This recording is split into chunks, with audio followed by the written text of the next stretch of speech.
Amen. Isang mapagpalang hapon po sa ating lahat. Amen.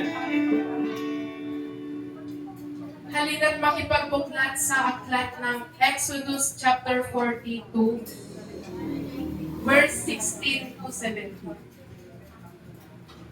Ginawa ni Moises ang lahat ayon sa iniutos ni Yahweh.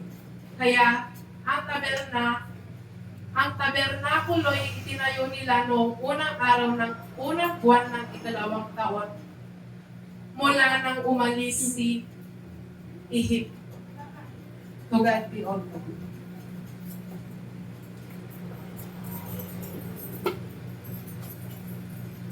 Hallelujah. Hallelujah! Welcome po sa ating first Sunday ng ating worship celebration ngayong 2026. Ang lahat po ay magsabi ng Thank you, Jesus! Thank you, Jesus, para po sa isang taon na naman, Panginoon, na ibinigay mo po sa aming buhay. Thank you, Lord, for your provision and protection, Lord. Thank you at naitawid na naman, Panginoon, ang isang taon sa aming mga buhay. Hallelujah! Amen. Hallelujah.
Dahil sa iyo, meron kami kalakasan. Dahil sa iyo, Panginoon, may mawawiti sa aming mga labi. Dahil sa iyo, Panginoon, Jesus, meron kami kaligayahan. May mga saya sa aming mga puso. Hallelujah. Thank you, Jesus. Purify your people, Lord. Let us bring your fire, oh Lord. Let